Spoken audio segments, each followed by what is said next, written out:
Hello Vinod sir के YouTube means आपके अपने चैनल में आप लोगों का बहुत बहुत स्वागत है। आज हम कंसेप्ट ऑफ मैट्राइजेस माने मैट्रिक्स की थ्योरी।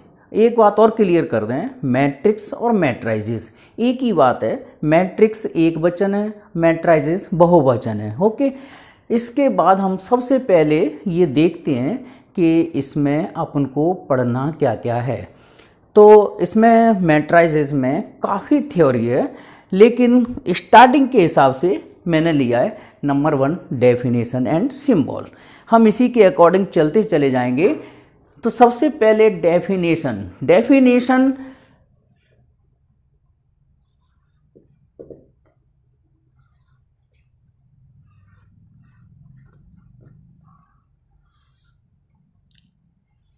ये डेफिनेशन यही है सिर्फ इसकी कि matrix means arrangement of elements in rows and columns. ठीक है, और मैट्राइजेस का एप्लीकेशन, मेन एप्लीकेशन अपन क्लास 12th में लीनियर इक्वेशन को सॉल्व करने के लिए करेंगे।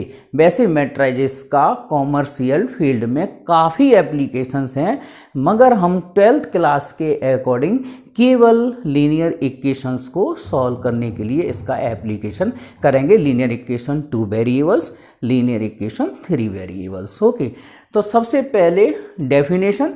तो डेफिनेशन इसकी कोई खास डेफिनेशन नहीं है, केवल matrices means arrangement of elements in rows and columns. Okay, इसके जो सिंबल्स हैं, या तो हम ये वाला सिंबल माने स्क्वायर ब्रैकेट, या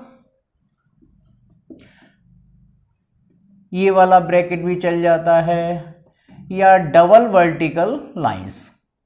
ओके, ये इसका सिंबल्स चलता है। अब हम मैट्रिक्स माने किसी भी एलिमेंट्स को जब रिप्रेजेंट करते हैं तो उसकी पोजीशन देखते हैं, उसकी place value A11, A12, A13, A21, A22। मैंने यहाँ मैट्रिक्स ली है 3x3 ऑर्डर की, A31, A32, A33। ओके, ये हमारी जो मैट्रिक्स है वो 3x3 इसका ऑर्डर है।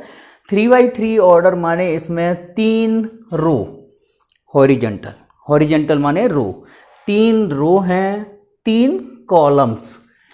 ये रो को R1 से, R2 और R3 से रिप्रेजेंट किया जाता है। कॉलम्स हमारे C1, C2 और C3 से रिप्रेजेंट किए जाते हैं। ओके, तो अभी हाल फिलहाल आप लोगों ने इसकी डेफिनेशन और इसके सिंबल्स ये क्लियर किए। अब आता है ये सेकंड पॉइंट इसका,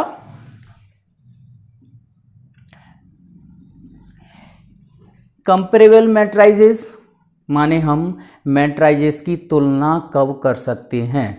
तो दो मैट्रिक्स को कंपेयर हम जब ही कर सकते हैं जब दोनों मैट्रिक्स क्या हो, सेम ऑर्डर की। ओके, नंबर 2 तुलना,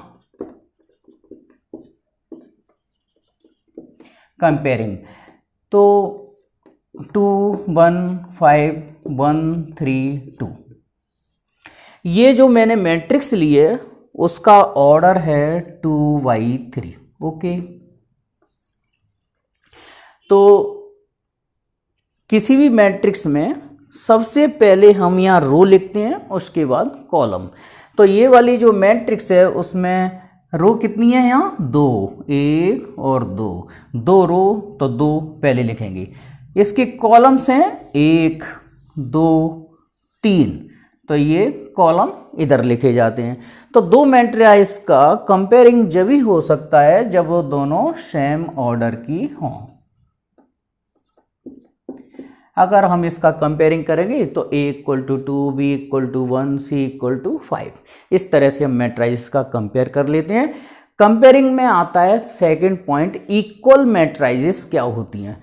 तो इक्वल मैट्राइजेस का मतलब होता है दोनों मैट्रिक्स सेम ऑर्डर की होना चाहिए और कितनी मैट्रिसेस हो, इक्वल मैट्रिक्स हो सकती हैं अगर उनके ऑर्डर सेम हों और उनके करस्पॉन्डिंग एलिमेंट्स भी इक्वल हों।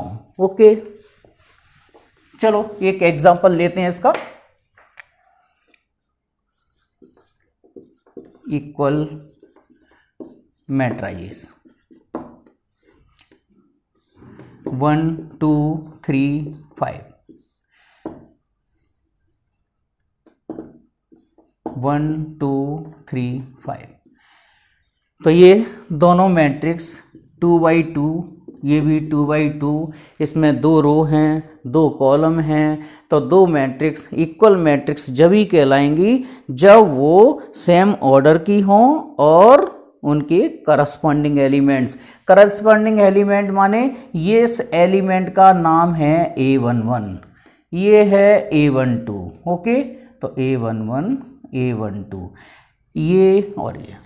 तो एलिमेंट को शो करने के लिए AIJ, I बताता है रो का नंबर, J बताता है कॉलम का नंबर।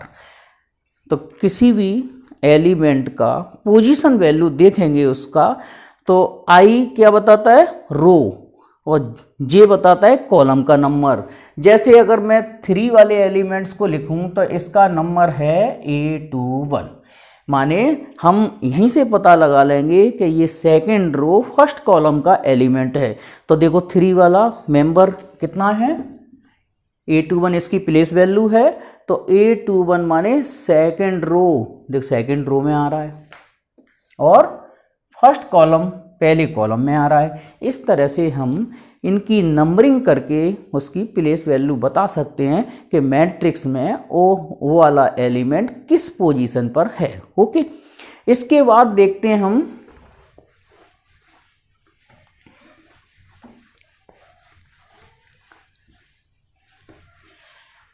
Type of matrices. काफ़ी तरह की मैट्रिक्स होती हैं, लेकिन अपन यहाँ थोड़ा सा स्टार्टिंग में उन्हीं मैट्रिसेस के बारे में पढ़ेंगे जो हमारे ज़्यादा काम आएंगी और स्टार्टिंग में जो काम आती हैं। लेकिन थ्योरी बहुत है मैट्रिसेस में, काफ़ी इसमें कंसेप्ट्स हैं, काफ़ी इसमें थ्योरम्स हैं। ओके, काफ़ी रूल्स हैं, उनको अपन प्रूव भी करेंगे। ठीक है, अभी तो हाल फिलहाल हम type of matrices number 1 row matrix. Row matrix means होता है जिसमें एक ही रो हो, A11 A12 A13 A1n। तो इसमें रो कितनी है, 1, कॉलम्स कितने हैं इसमें, n, 1/n की मैट्रिक्स है और इसमें एक ही रो होगी। रो मैट्रिक्स माने केवल एक ही रो होगी, कॉलम्स कितने भी हो सकते हैं, उसको हम रो मैट्रिक्स बोलेंगे। Number 2 column matrix. हाँ, रो मैट्रिक्स को हिंदी में पंक्ति आव्यूह कहते हैं और कॉलम मैट्रिक्स को हम स्तंभ आव्यूह। कॉलम मैट्रिक्स का मतलब होता है जिसमें केवल एक ही कॉलम हो। ओके, केवल एक ही कॉलम हो माने A11 A21 A31 AM1। तो इसका ऑर्डर है m/1, माने इसमें m रो हैं और कॉलम 1 है। ठीक है, तो जिसमें एक ही रो होती है उसको रो मैट्रिक्स, जिसमें एक ही कॉलम होता है उसको column matrix. Okay,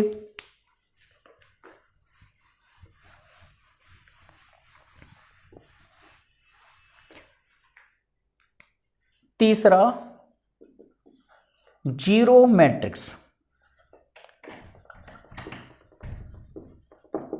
zero matrix या इसको नल मैट्रिक्स भी बोल सकते हैं।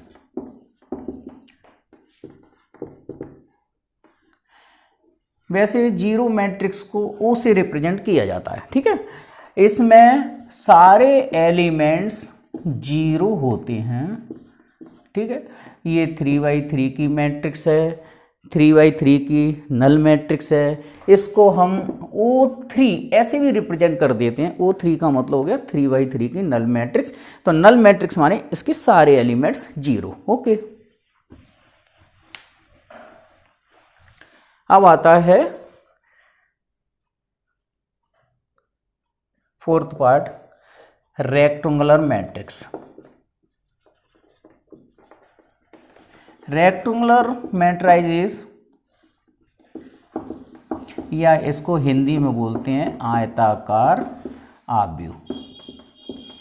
ठीक है, आयताकार आव्यूह का मतलब होगा कि इसमें रो और कॉलम अलग अलग होंगे, जैसे 2 1 5 1 3 7। इसमें 2 रो हैं, 3 कॉलम है। रो कितनी है? 2, कॉलम्स 1 2 3। तो ये 2×3 की रेक्टेंगुलर मैट्रिक्स है। रेक्टेंगुलर मैट्रिक्स में कभी भी रो और कॉलम्स इक्वल नहीं होंगे। ओके, रेक्टेंगुलर मैट्रिक्स के बाद आता है नेक्स्ट पॉइंट, स्क्वायर मैट्रिक्स। वर्गाव्यूह। आगे अपन डिटर्मिनेंट वगैरह पढ़ेंगे तो ये स्क्वायर मैट्रिक्स ही चलती है, क्योंकि डिटर्मिनेंट केवल स्क्वायर मैट्रिक्स का ही एग्जिस्ट होता है। ओके, तो स्क्वायर मैट्रिक्स माने जिसमें नंबर ऑफ रो और नंबर ऑफ कॉलम्स क्या हो? इक्वल।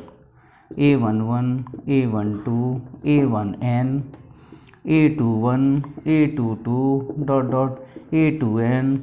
इस तरह से अपन जनरलाइज फॉर्म में भी लिख सकते हैं। जैसे यहाँ मैंने 2×3 की मैट्रिक्स ली, यहाँ पर हम m और n ऑर्डर की मैट्रिक्स ले सकते हैं, AM1 AM2 AMn। तो मैंने ये m और n ऑर्डर की मैट्रिक्स ले ली। देखो सिंपल वे में कोई मैट्रिक्स रेक्टेंगुलर मैट्रिक्स होगी अगर m और n क्या हो? Not equal. और अगर जिसमें m और n इक्वल हैं तो हम उसे स्क्वायर मैट्रिक्स बोल देंगे। m माने number of rows, n means number of columns. Okay,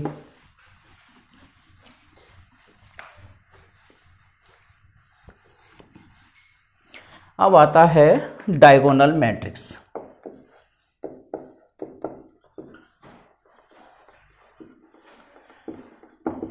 माने विकर्ण आव्यूह।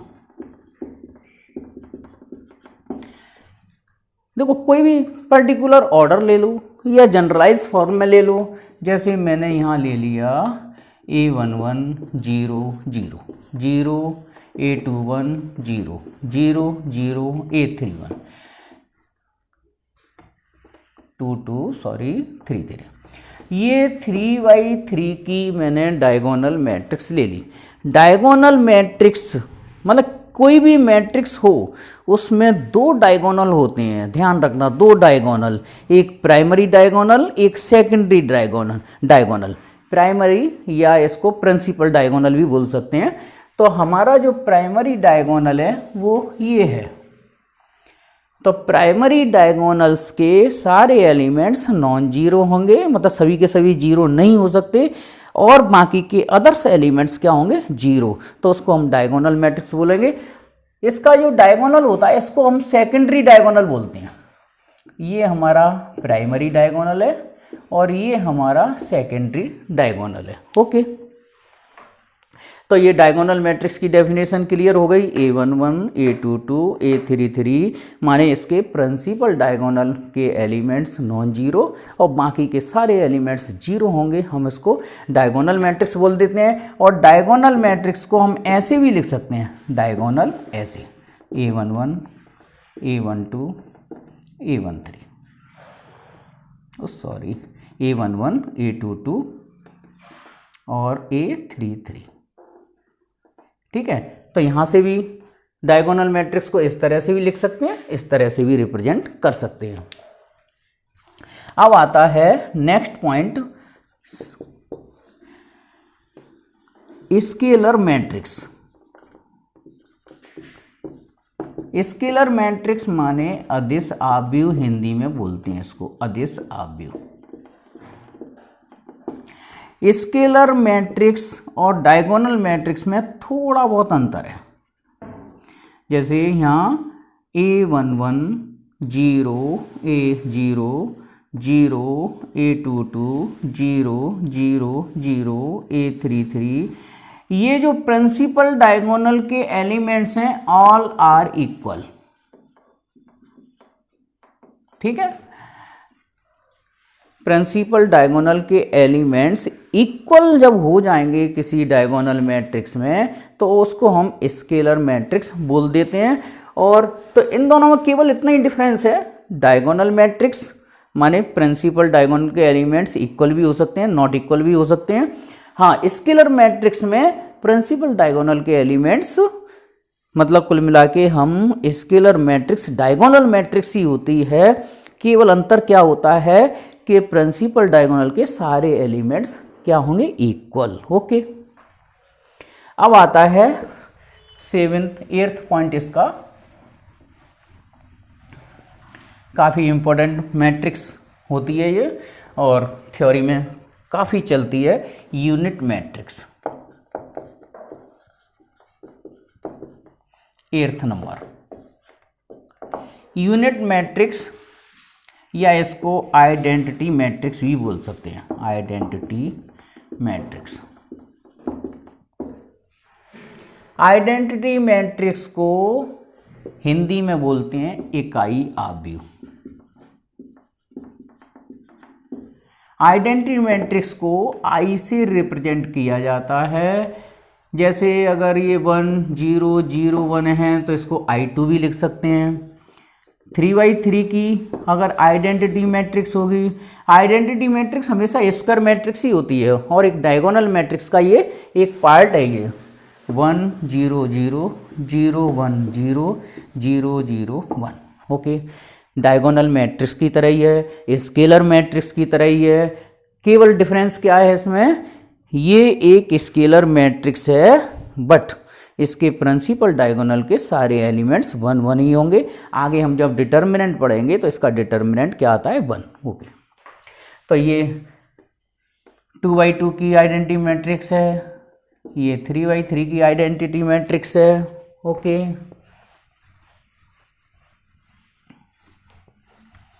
हाँ, अब आता है हमारा अपर ट्रायंगुलर मैट्रिक्स 9th।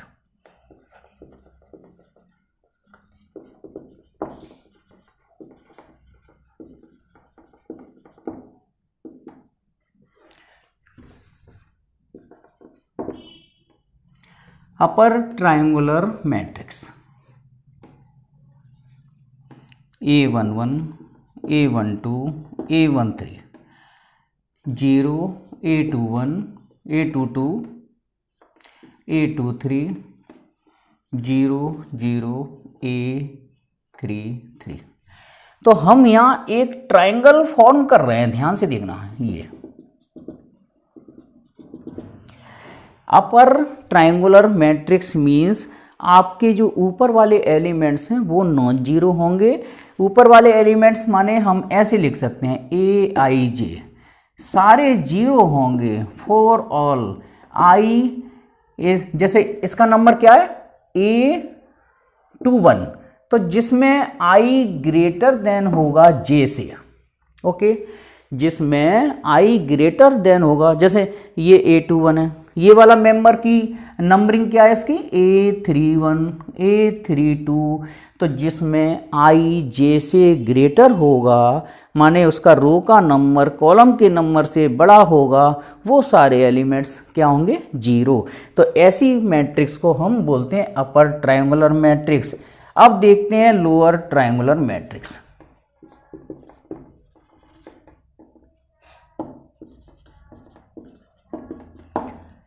इसको बोलते हैं ऊपरी त्रिभुजी आव्यूह।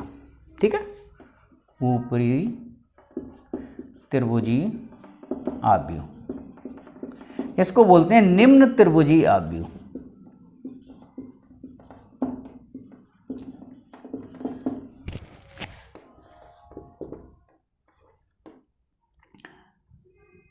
0 A12 A13 फिर 0 0 A23 फिर ये 0। चलो पहले ऐसा करते हैं, इनको ऐसे लिख लेते हैं A11 A12 A13 A21 A22 A23 A31 A32 A33। Okay, इसमें AIJ इक्वल टू 0 होंगे जिसमें I इज लेस देन 0। अब जैसे मैं बनाते में भूल गया, लेकिन कॉन्सेप्ट अगर आपका क्लियर होगा तो आप बना देंगे। तो I is less than, I is less than, अब देखो ये तो बराबर है, ये तो 0 होगा नहीं। एक तो इसमें इस वाले मेंबर में I is less than J चल रहा है, तो ये वाला मेंबर हो जाएगा 0, ये भी मेंबर हो जाएगा 0। हाँ, A21 नहीं होगा 0, A22 0 नहीं होगा। हाँ, ये वाला भी मेंबर क्या हो जाएगा 0। और इसमें I बड़ा है, इसमें I बड़ा है, इसमें I बराबर है, तो ये आपकी मैट्रिक्स लोअर ट्रायंगुलर मैट्रिक्स बन गई। देखो, अगर मान लो मैं कंसेप्ट याद करता हूँ तो भूलने की पॉसिबिलिटी रहती है। अगर कंसेप्ट हमारा क्लियर है, स्ट्रॉन्ग है, तो हम उसे भूल नहीं सकते। भूल भी गए तो हम उसे तुरंत अपने थ्योरी बेस से उसको बना सकते हैं। ठीक है, तो थ्योरी इस तरह से क्लियर करिए। ठीक है, चलिए, तो ये अपर ट्रायंगुलर था और हम यहाँ शेप देख रहे हैं, ये वाला यहाँ पे जो एक राइट एंगल ट्रायंगल बन रहा है वो नीचे बन रहा है और इसमें राइट एंगल ट्रायंगल ऊपर की तरफ बन रहा है, तो इसको बोलते हैं हम अपर ट्रायंगुलर, इसको हम लोअर ट्रायंगुलर मैट्रिक्स। हालांकि इसका ज़्यादा यूटिलाइज नहीं है।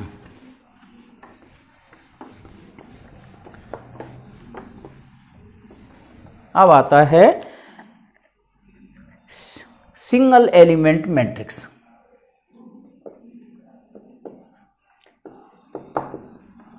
Single element matrix, single element matrix माने उसमें केवल एक ही मेंबर होगा और उसका ऑर्डर 1 1 होगा, केवल एक ही एलिमेंट होगा। ठीक है, सिंगल एलिमेंट। सिंगल एलिमेंट को अपन बोल सकते हैं एकल आव्यूह। ठीक है, एकल आव्यूह। तो ये क्लियर आ गया होगा।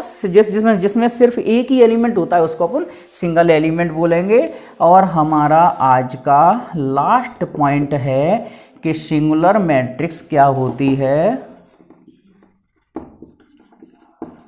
हालांकि इसके बारे में डिटेल बाद में पढ़ेंगे। अगर किसी मैट्रिक्स का डिटर्मिनेंट